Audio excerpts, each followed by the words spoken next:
After Clause 12, Amendment 46, Baroness Stowell of Beeston. My Lords, I beg to move Amendment 46. In introducing this group, I will speak directly to the three amendments in my name, 46, 47 and 64. I will also make some general remarks about the issue of freedom of speech and freedom of expression, which is the theme of this group, but I will come to those in a moment. The Noble Lord McNally, said earlier that I had moved my amendments from a different group, and I hope through my remarks in introducing them it will be clear as to why. But in doing so, I didn't realise that I would end up opening this group of amendments.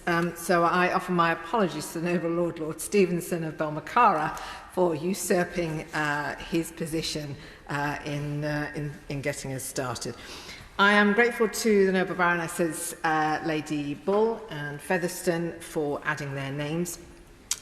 The amendments represent the position of the Communications and Digital Select Committee of Your Lordship's House. So in proposing them, I do so with that authority, and my co-signatories are a recent and current member. And I should just add from the Noble Baroness Lady Featherstone her sincere apologies for not being here this evening, and if she's watching, I send her my very best.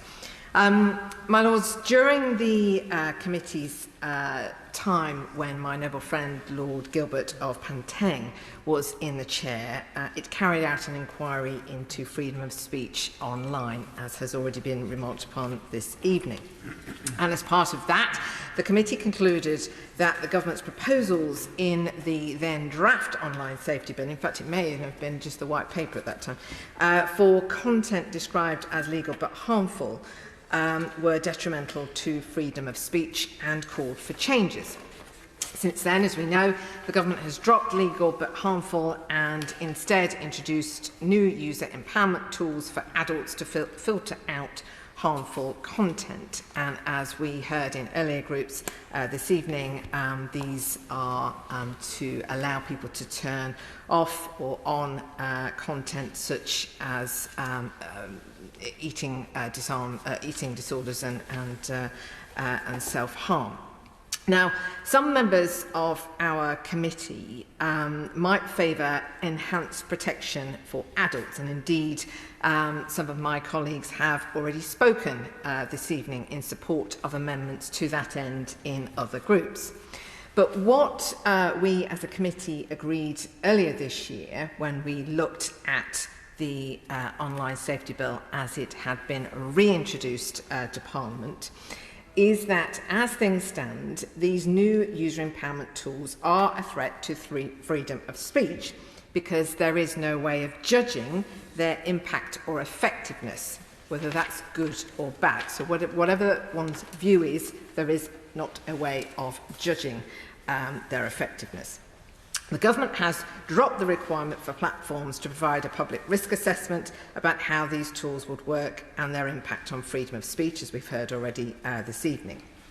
Now, to be clear, for these user empowerment tools to be effective, as we've already heard, the platforms will have to identify the content that users can switch off, which gives them, the platforms, great power over what is deemed harmful to adults. So amendments 46, 47 and 64 are about ensuring tech platforms are transparent in how they are balancing the principles of privacy, safety and freedom of speech for adults. These amendments would require platforms to undertake a risk assessment and publish a summary in their terms of service. This would involve them being clear about the effect of user empowerment tools on users' freedom of expression. Without such assessments, there is a risk that platforms do either too much or too little, and it will be very difficult to find out how they are filtering content, on what basis, and how they are addressing the twin imperatives to ensure online safety without unduly affecting free speech. So just to be clear, these amendments, unlike other amendments in earlier groups, are neither about seeking to provide greater protection to adults or indeed not about trying to reopen or revisit the question of legal but harmful. They are about ensuring transparency to give all users confidence about how platforms are striking the right balance. So whilst the purpose of them is to safeguard freedom of speech, they would also bring benefits to those adults who want to opt in to the user empowerment tools, because they'll be able to assess what it is they are choosing not to see. And so it's because of their twin benefits, indeed their benefit to everyone, that we decided formally as a committee to recommend these amendments to the government and for debate by your Lordship's House. That said, the debate earlier suggests support for a different approach to enhancing protection for adults, and we may discover through this debate a preference for other amendments in this group to protect freedom of speech. But that is why we have brought these amendments forwards. Now, I'm going to take off my Select Committee hat now and say a few other remarks about freedom of expression. But I'm not going to say very much because I have the privilege of responding at the end. And indeed, there are noble lords in the chamber this evening who are far more steeped in this important principle of freedom of speech than me, and I'm keen to listen to what they have to say in order to judge which of their amendments, if any, I will lend my support.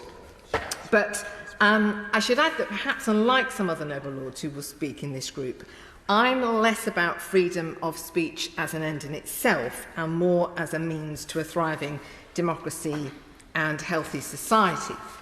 I've said on various public platforms over the last few months that I would have preferred this bill to be only about child safety, so we could learn before deciding what, if any, further steps to take, but we are where we are.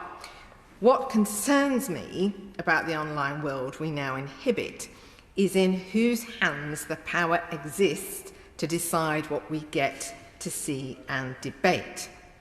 Who has the power to influence what's an acceptable opinion to hold? Who has the power to shape society to such an extent they can influence and change what we believe is right or wrong?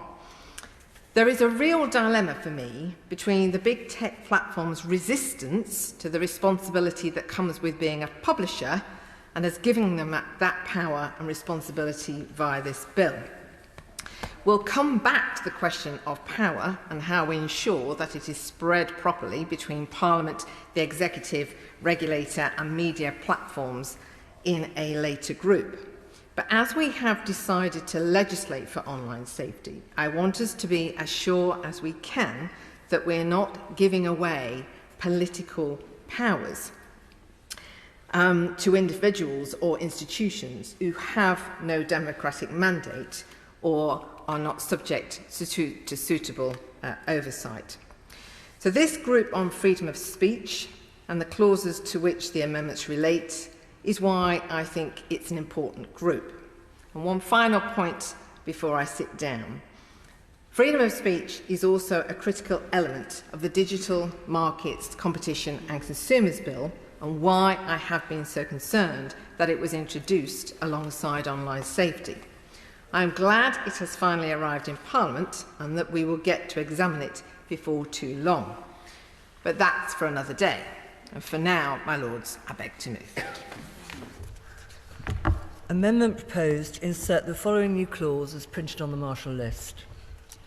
I've slightly abused my position because this is a very, as the noble Baroness had just said, this is a rather oddly constructed group, and my amendments, which carve great chunks out of the bill, or would do if I get away with it,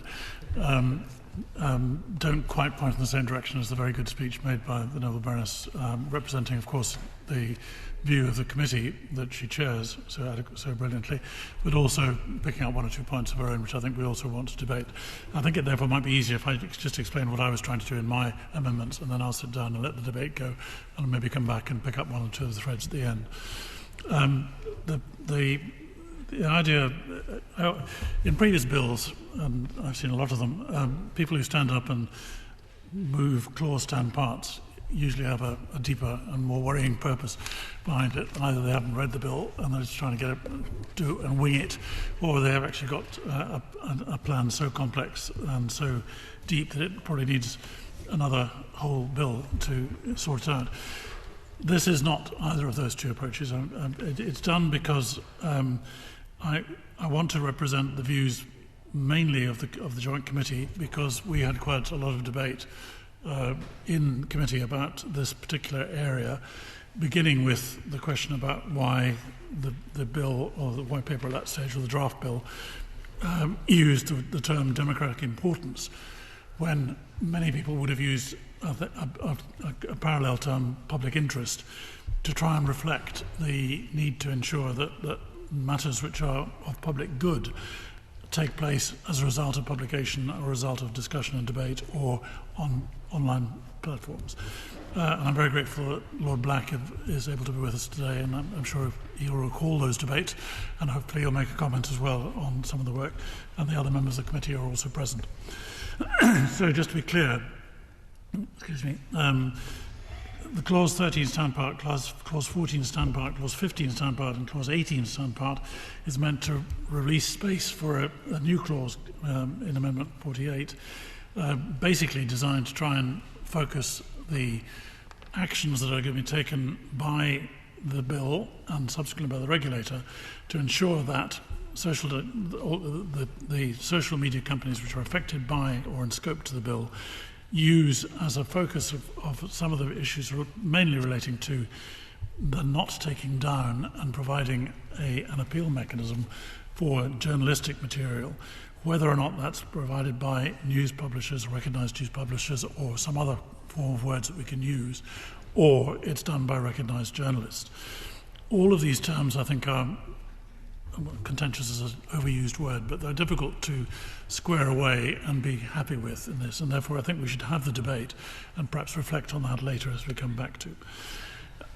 The committee did spend quite a lot of time on this, and there are two things that exercised our minds at the time that we were working on this area. The first is that if one uses content of democratic importance, although it is in many ways quite a clever use of words to reflect a sensibility that you want to have open and much and well-founded debate about matters which affect the health of our democracy, it can be read as being quite limiting.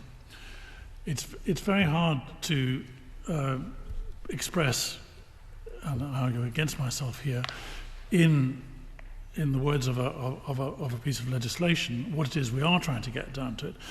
But we did receive evidence during the committee's recommendations that the definition of content of democratic importance was either wider or possibly more capable of being interpreted as wider than the scope the government seems to have indicated. So there's both a good thing and a good side and a bad side to this.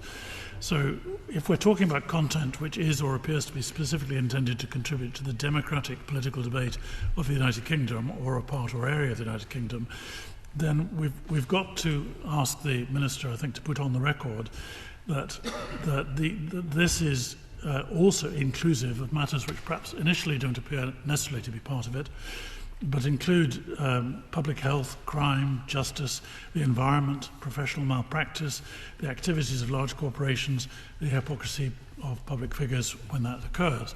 I'm not suggesting that this is what we should be doing all the time, just saying that these are things that we often read about in our papers, and much the better we are off for it. But if these things are not inclusive, are not well rooted in the phrase content of democratic importance, then I think that it's up to the government to come forward with a better way of expressing that, or perhaps in debate we can find that together. So some narrow questions. Are we agreed that what is now currently in the bill specifically is intended to contribute to democratic political debate, and is anything more needed or needs to be said or done in order to make sure that does happen? And secondly, the breadth of democratic political debate is obviously important. Are there any issues here that are going to trip us up later when the government comes back and says, well, that wasn't what we meant at all, and that doesn't get covered, and therefore that stuff can be taken down, and that stuff doesn't have to be subject to repeal. So are there contexts and subjects which we need to talk about? Now, this is a long way into this question about content of democratic importance being similar or limited to matters that one will recognise in the public interest.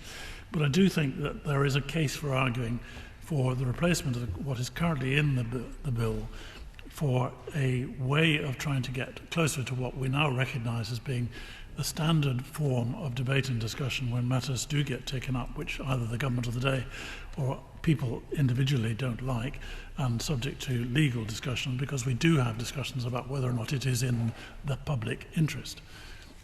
We probably don't know really what that means. Therefore, a third part of my argument is perhaps this is the point at where we do try and define this, even though that might cause a lot of reaction from those currently in the press. But in a sense, it is a question that needs to be resolved, and maybe this is or is not the right time to do it. So, is the government on the same page as the Joint Committee on this? Does it have an alternative to that, and is this what it's trying to get across in this bill?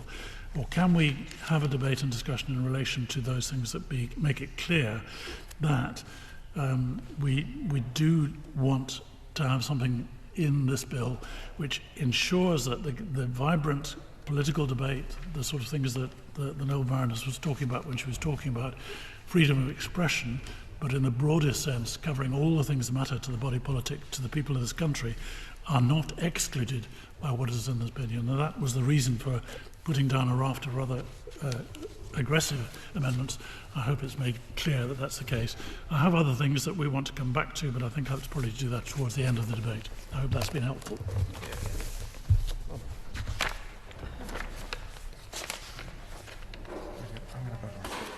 Amendments in the name of the noble lady Baroness Stowell, to which I added my name. As we've heard, the amendments originally sat in a different grouping on the treatment of legal content accessed by adults. Noble lords will be aware from my previous comments, my primary focus of this bill has been the absence of adequate provisions for the protection of adults, particularly those who are most vulnerable, and these concerns underpin the brief remarks I'll make. The fundamental challenge at the heart of the bill is that need to balance protection with the right to freedom of expression, and the challenge, of course, is how. And the noble lady's amendments do seek to find that balance. They go beyond the requirements on transparency reporting in clause 68 in several ways.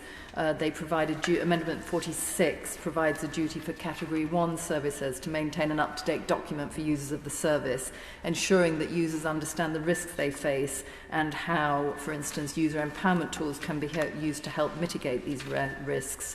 It also provides a duty for Category 1 services to update their risk assessment before making any significant change to the design or operation, and this would force Category 1 services to consider the impact of changes on users' safety and make users aware of the changes before they happen so they can take necessary steps to protect themselves and prepare for them. Amendment 47 provides additional transparency by providing a duty for Category 1 services to release a public statement of the findings of the most recent risk assessment, which includes any impact on freedom of expression.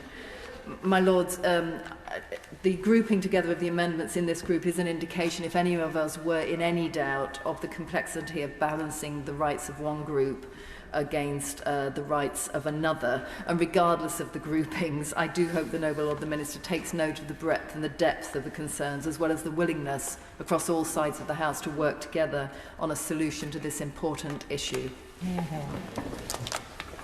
My Lords, I put my name to the Amendment 51, which is also in the name of the Noble Lord Stevenson and Lord McNally. I've done so because I think that Clause 15 is too broad and too vague. And by the way, I declare an interest, having been a journalist my entire career, and I'm currently a series producer of a series of programmes on Ukraine. In my view, this clause allows journalism on the internet to be defined as simply the dissemination of information, which surely covers all posts on the internet. Anyone can claim that they're a journalist if that's the definition. My concern is it will make a nonsense of the bill if all the content is covered as journalism.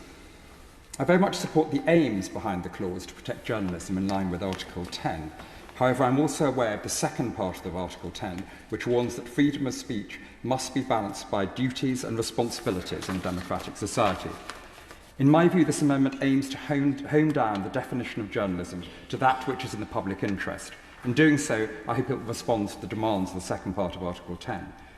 It has never been more important to create this definition of journalism in public interest. We're seeing legacy journalism of newspapers and linear television being supplanted by digital journalism. Both legacy and new journalism need to be protected.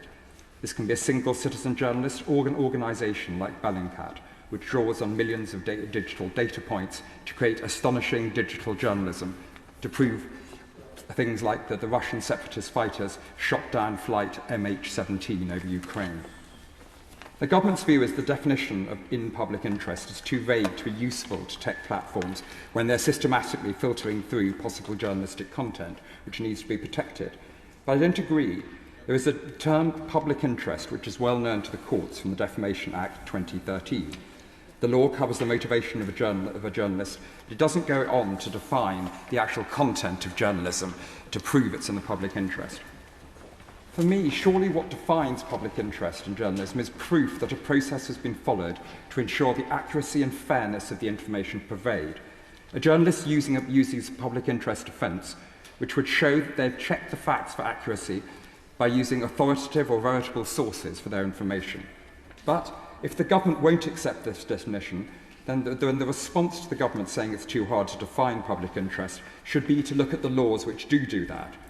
I ask your Lordship's House to look at the public interest test put forward by the Information Commissioner's Office when deciding on whether to grant a Freedom of Information request. They require the content to promote public understanding and safeguard democratic process, uphold standards of integrity, ensure justice and fair treatment for all, and ensure the best use of public resources. This is not an extensive list of the criteria that can be used to try and define public interest. So I also suggest the Noble Lord Minister looks at the Public Interest Disclosures Act 1998, which aims to protect employers from unfair dismissal due to whistleblowing. It goes further in trying to define the disclosures might be protected because they're in the public interest. A request which should ensure the information disclosed has to reveal either that a criminal offence has been committed, or that a person has failed in their legal obligation to which they're subject, or there's been a miscarriage of justice, or that the health or safety of an individual is endangered, or that the environment has or likely to be damaged. These definitions can be built on or worked through. Both acts show that Parliament has successfully accepted the concept of public interest offence and defined it, albeit in a limited way. This amendment would ensure that Category 1 services protect journalism in the public interest. It's not the same as the powerful exemption offered to content providers provided by news publishers in Clause 50, which is defined by a clear set of criteria. Under this Amendment 51, the journalism covered in Clause 15 would not have to belong to a regulator to qualify as being in the public interest. The author just has to prove they have acted responsibly to deliver accurate and verifiable journalism. This wouldn't stop disinformation appearing on the internet, which should be allowed to continue so that it can be refuted, but it would ensure that it does benefit, that it doesn't benefit from the protection offered by Clause 15. The bill changes forever the controversy about whether platforms are publishers. On this bill, in this bill, companies come in scope as publishers, and as publishers, they should have the ability to be able to distinguish content which is accurate and fair public interest journalism, and as Clause 15.2 says, create a service using proportional systems and processes designed to ensure that the importance of free expressions of journalistic content are taken into account. I'm a great supporter of freedom of expression. I'm glad this bill contains protections for that. However, I do think that if you're going to ask Category 1 companies to provide this protection, it has to be less vague and more defined. My Lords, I believe this amendment offers some way towards an answer. My Lords, I did promise at the beginning of the committee stage that I would only probably speak twice, and this is the second time, so I hope you'll forgive me if I sometimes do stray from the group, but I'll try and be as disciplined as I can. I'll be speaking to Amendments 57 and 62, which the Noble Baroness Featherstone and I tabled. As others have said, Noble Baroness Featherstone sends her apologies. Sadly, she's fractured her spine, but I'm sure we all wish her a speedy recovery.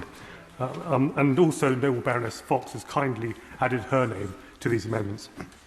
Now, one of the things I've said is in a previous role, when I was a research director at a think tank, and I refer Noble Lords to my register of interests, I became interested in the phenomenon of unintended consequences.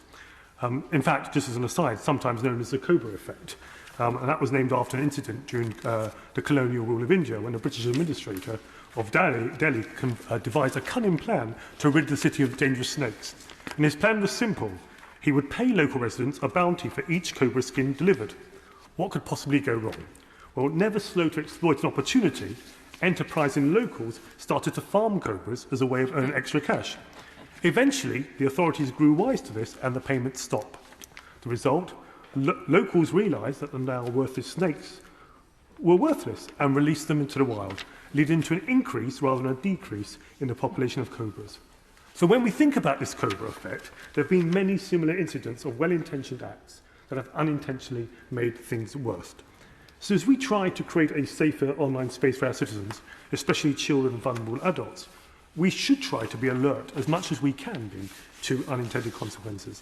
When I was talking in a previous group, for example, on encrypted messages, when we seek access to encrypted messages in the name of protecting children in this country, we should be aware that such technology could lead to dissidents living under totalitarian regimes in other countries being compromised or even murdered, with a devastating impact on their children. So we should also make sure that we don't unintentionally erode the fundamental rights and freedoms that underpin our democracy, that so many people have struggled for over the centuries. I recognise at this point that some noble lords may say, well, that's applicable to other bills, but here I want to focus on this specific bill. So for in our haste to protect, we may create a digital environment and marketplace that stifles investment, as well as freedom of expression, and disproportionately impacts on marginalised communities, while cultivating an atmosphere of surveillance. So the amendments that the Noble Baroness and I have tabled are designed to prevent such outcomes. They seek to strike a balance between regulating for a safer internet and preserving our democratic values. And as many noble lords have rightly said, all these issues are going to be trade-offs, and where we fall, we may disagree, but hopefully we'll have had an informed debate when we fall on one side or the other. So by explicitly outlining the duties that service providers and regulators have, we should outline with respect to these rights and freedoms. So Amendment 57 focuses on safeguarding specific fundamental rights and freedoms and for users of regulated user-to-user services.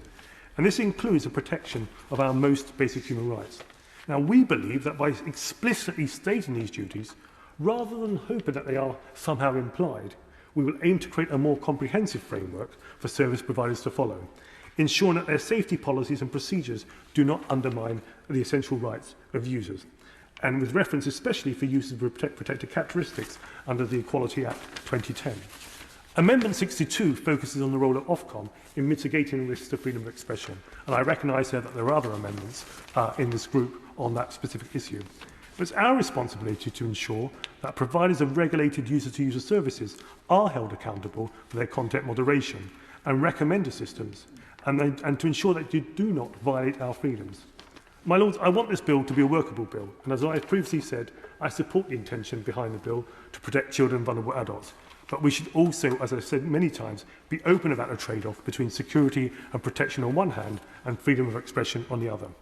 My fear is that without these amendments, we risk leaving our citizens vulnerable to the unintended consequences of overzealous content moderation, biased algorithms and opaque decision-making processes. And we should shine a light or some transparency on those processes and perhaps help guide it by being explicit about those certain elements of freedom of speech that we wish to preserve. It is our duty to ensure that this online safety bill not only protects our citizens from harm, but also safeguards the principles that form the foundation of a free and open society. We hope, with these amendments, to transcend partisan divides and to fortify the essence of our democracy. So I hope we can work together to create this underlying environment that's safe, inclusive, respectful of rights and the freedoms that people in this country cherish. And I hope that other noble lords will support the amendments. And ever the optimist, I hope my noble friend the Minister will consider adopting these amendments.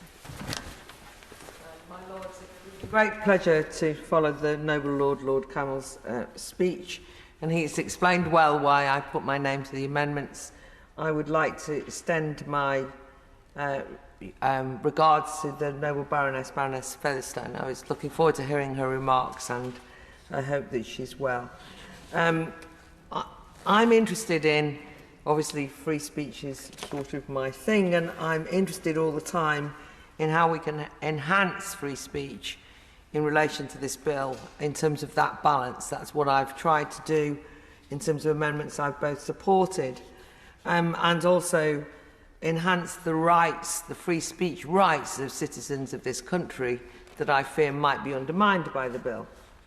I have a number of amendments in my name in this group, Amendment 49 and consequential amendments 50D and 156, sorry, I can't read my own writing, which requires providers to include in the terms of service what methods content on the service is to be identified as content of a democratic importance, and bringing clause 13 in line with clause 14 and 15 in terms of ensuring that there's a more enhanced focus on the democratic issue. Amendment 53A provides that a notification is given to any user whose content has been removed or restricted, which I think is especially important that the nature of the restriction in place is made clear, evidenced and justified in the name of transparency, and a key point that the user is informed of how to appeal such decisions. And the aim of Amendment 61 in my name is a call for service users to have proportionate systems, processes and policies designed to ensure that as great a weight is given to users' rights to freedom of expression as to safety when making decisions about whether to take down or restrict users' access to the online world, and also whether to take action against a user generating, uploading or sharing content. In other words, it's all about applying a more robust duty to Category 1 service providers and emphasise the importance of protecting a wide diversity of political, social, religious and philosophical opinion online. I mean, credit to the government. You know, Clause 18 constitutes an attempt on the part of the government in some way to balance the damage to individual rights to freedom of expression and privacy as a result of the bill. But I worry it's a weak duty. Unlike operational safety duties, which compel companies to prevent or minimise so-called harm in the way that we've discussed, to proactively do that, there is no such attempt in insisting that freedom of speech is given the same regard or importance. In fact, there are worries that the text of the bill has downgraded speech and privacy rights, as the Open Rights Group says they are considered little more than a contractual matter. I mean, there's certainly been a lot of mention of free speech in relation to the debates that we've had so far on committee, but yet I'm not convinced that the bill itself gives it enough credit, which is why I support the noble Lord Kamall's explicit references there that he's already mentioned. Also, I have a lot of sympathy with Lord Stevenson's amendment seeking to replace clauses 13, 14, 15 and 18 with a single comprehensive duty, because in some ways we're kind of scratching around. That did make some sense to me, and I'd be very interested to hear more about how that might work. But one thing I did want to note is that the very existence of clauses 13, 14, 15 and 18 that says that service providers must have regard for the importance of protecting users' rights to freedom of expression in relation to content of democratic importance, publisher content and journalistic content. The fact that we even need those amendments is an admission by the government that elsewhere free speech is a downgraded virtue, that you need these carve-outs to protect these things because the rest of the bill threatens free speech, which has always been my worry from the start. On my Amendment 49, it's a response to the bill's focus on protecting the content of democratic importance. I was so delighted that this was here But I think that actually Lord Stevenson of Balmacara has explained or raised a lot of the very questions that I myself was asking about this, because I'm concerned that it's rather vaguely drawn. It might be too narrow or technocratic, you know, politics with a big P rather than politics in the broadest sense.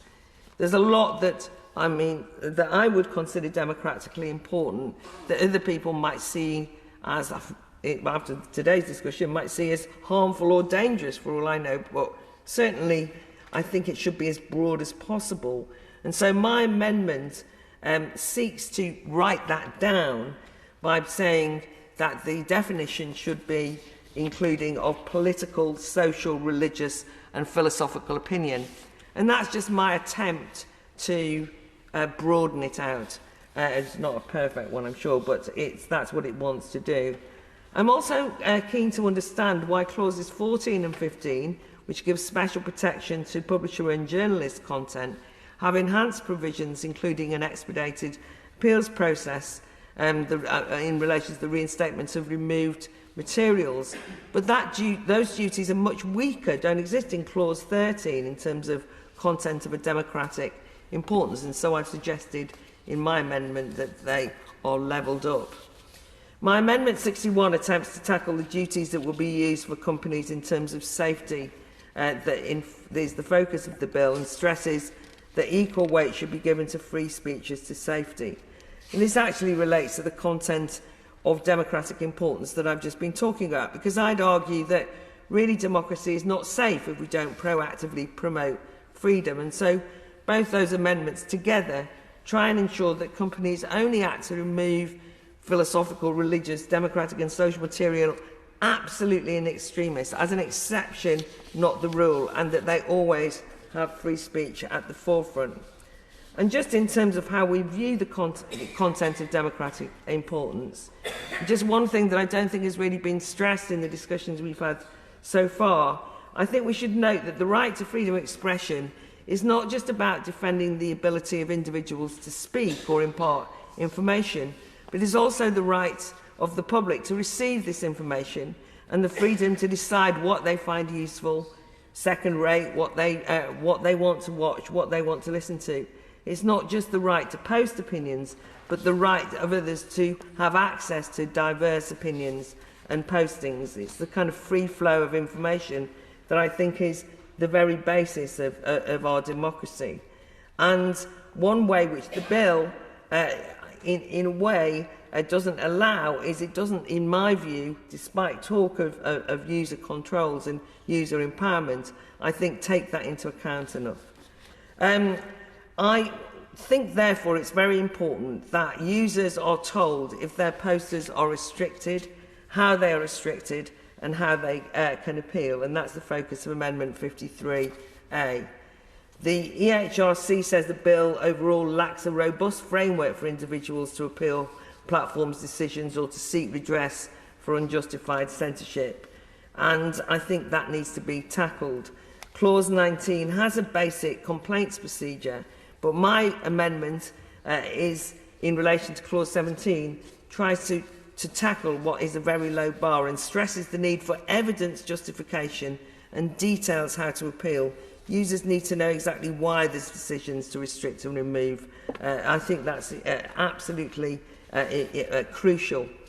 In all of this, Ofcom is the enforcer, with the Secretary of State of the day given a plethora of new powers, delegated powers that I think we need to be concerned about. And as the coalition group Legal to say, Legal to type, note the bill in its current form gives extensive powers to the Secretary of State and Ofcom, which will be the first time since the 1600s that written speech will be overseen by the state in the UK.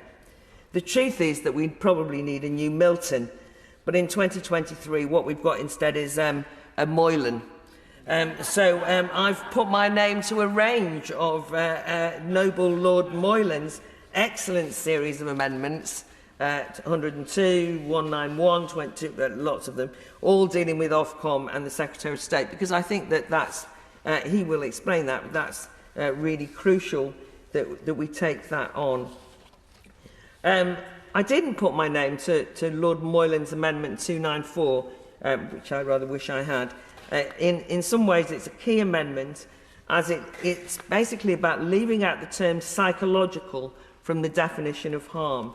And I think as we have gone through all of the discussions so far in committee and second reading and so on, the definition of harm, it seems to me, is something that is very slippery and very difficult for us to, because people just say we have to remove harmful content. It's okay to remove harmful content.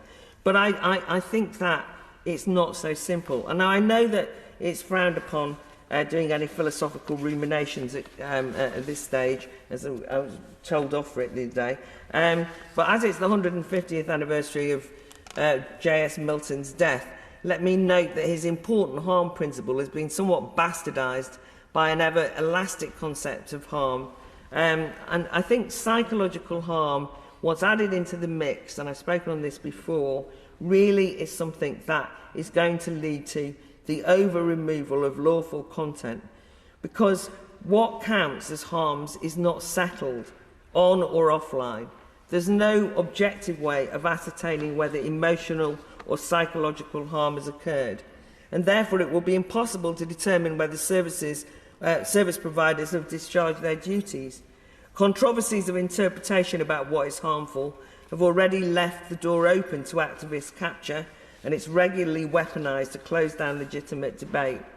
And the problem of the concept of harm, once expanded to include psychological harm, is a kind of concept creep and subjectivity.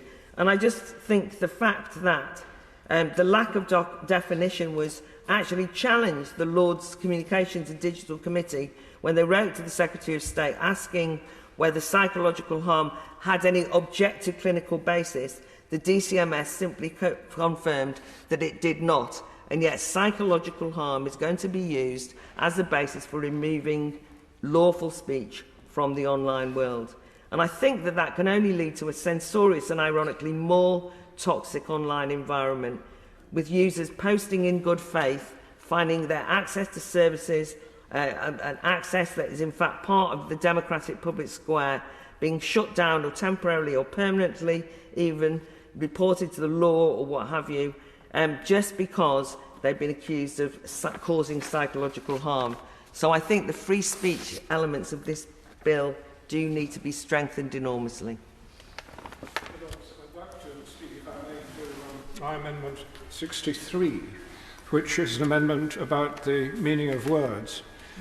It was an interesting feature of the speech we've just had the pleasure of listening to by Baroness Fox of Buckley, how she slipped from time to time from the phrase freedom of expression to freedom of speech.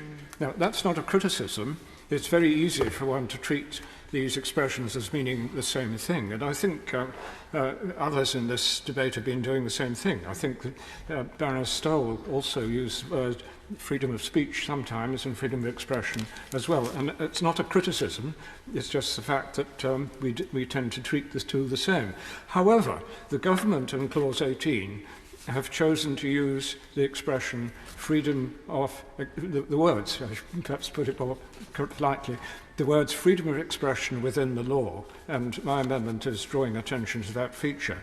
If we work our way through Clause 18, its purpose is to set out the duties about freedom of expression and privacy, which are to apply in relation to the user-to-user services referred to in that clause.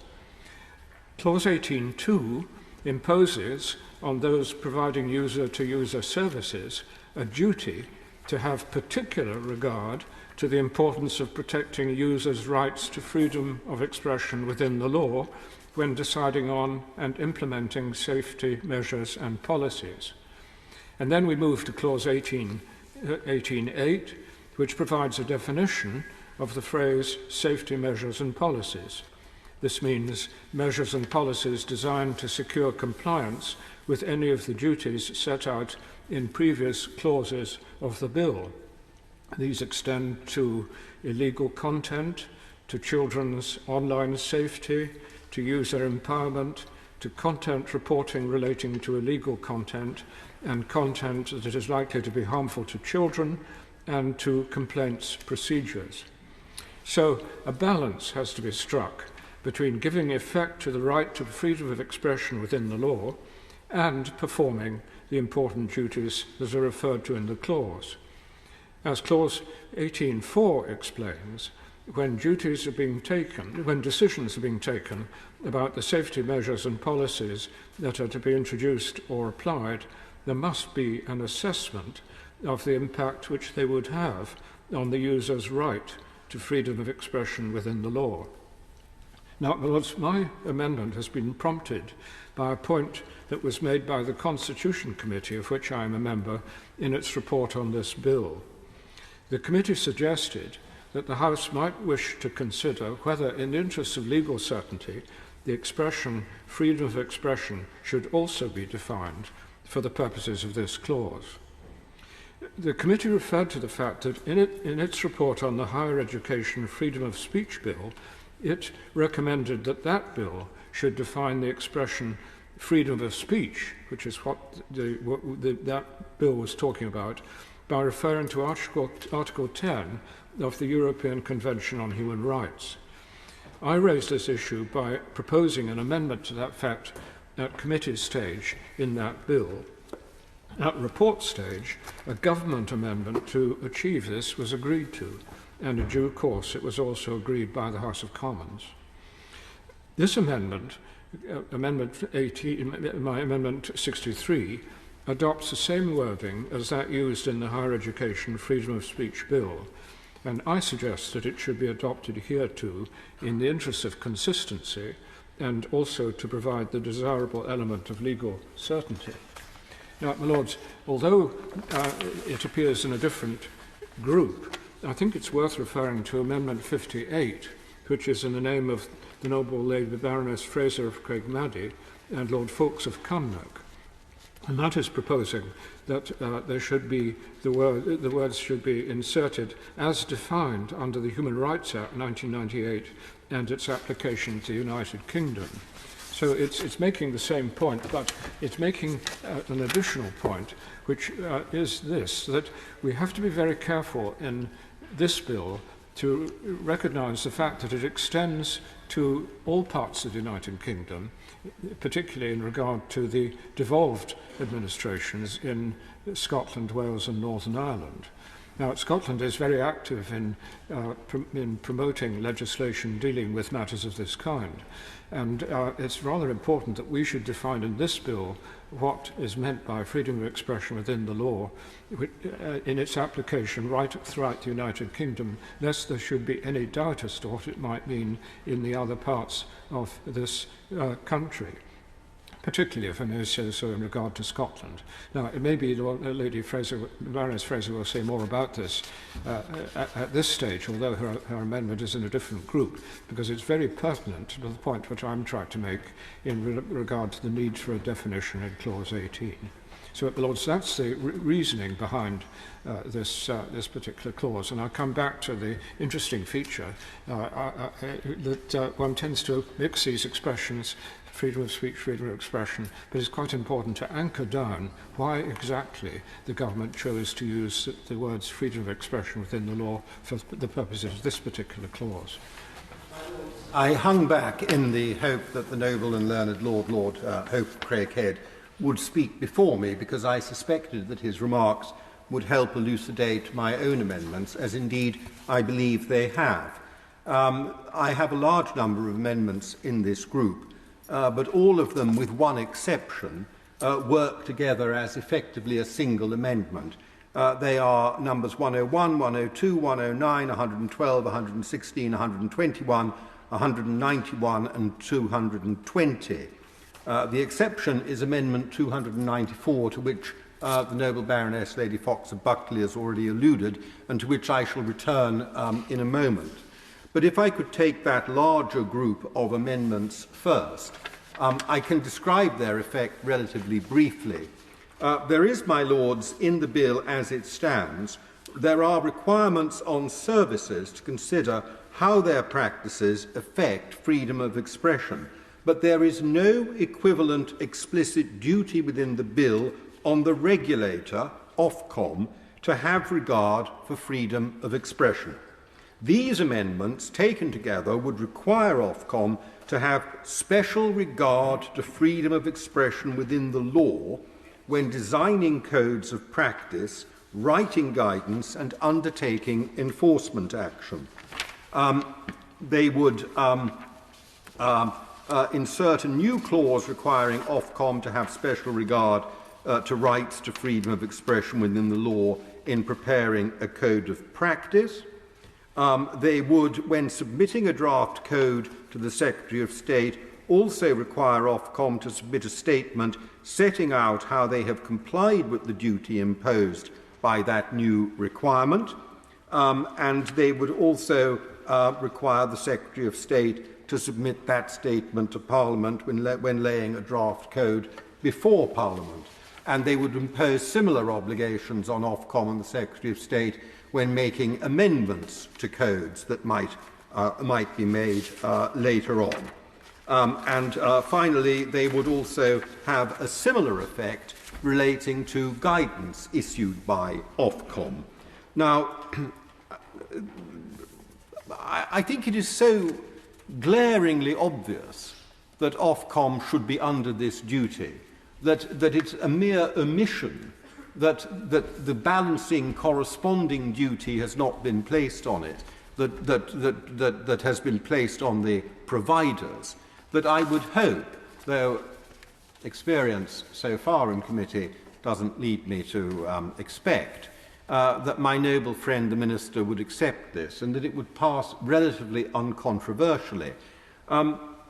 So I'll say no more about it, except to make one slightly more reflective comment, which is, and here I'm very conscious of speaking in the presence of the noble and learned Lord Hope of Craighead, who's perfectly entitled to correct me if I stray.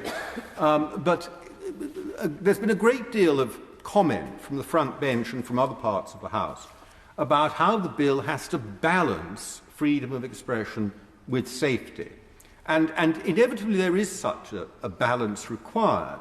But in any such balance, the scales have to be tipped in favour of freedom of expression. And that is because freedom of expression is a human right in the European Convention of Human Rights. Now, it's true, of course, that the second part of Article 10 allows it to be mitigated in some ways. But the starting point has to be the first clause of Article 10, and that is that freedom of expression stands as a fundamental human right. And every abridgment of it has to be justified individually in relation to the second part. It isn't enough to say that the two are somehow equal and we have to find a balance that is purely prudential or fits in with our notions of common sense or good judgment. There is a weighting in that balance, and that weighting is in favour of freedom of expression. So I would strongly encourage noble lords to bear that in mind, and I hope that this relatively simple proposal would find widespread acceptance. I come now to clause Amendment 294, which, as I say, is completely different. But it relates to this question of the definition of harm. Harm is defined, as the noble Baroness Lady Fox of Buckley has said, harm is defined very loosely and very vaguely in the bill. It's defined simply as physical or psychological harm, which is a sort of self-referential definition and expands it somewhat. I think we all understand what might be meant by physical harm. But when it comes to psychological harm, I could understand a definition which had a basis in medical science. Perhaps the right word for such a definition would be psychiatric harm. I could understand that because medical science has some sort of objective basis to it. But when one finds the word psychological harm being used, and when the department confirms that there is no objective basis for it, then one really is effectively opening the door to talking about feelings. Now, I know, of course, that there are genuine and real psychological harms which give great concern to members of this House, including myself. Feelings of psychological harms that lead to eating disorders are a good example of that. I understand that. I'm not trying to trivialise psychological harms, and removing the word in this amendment, of course, is a probing amendment. It's trying to find out what the government means, what boundaries, if any, it sets to its understanding of the term psychological. Because if there are no boundaries, then it really does extend to feelings, because that is how the term is increasingly used, especially amongst the young.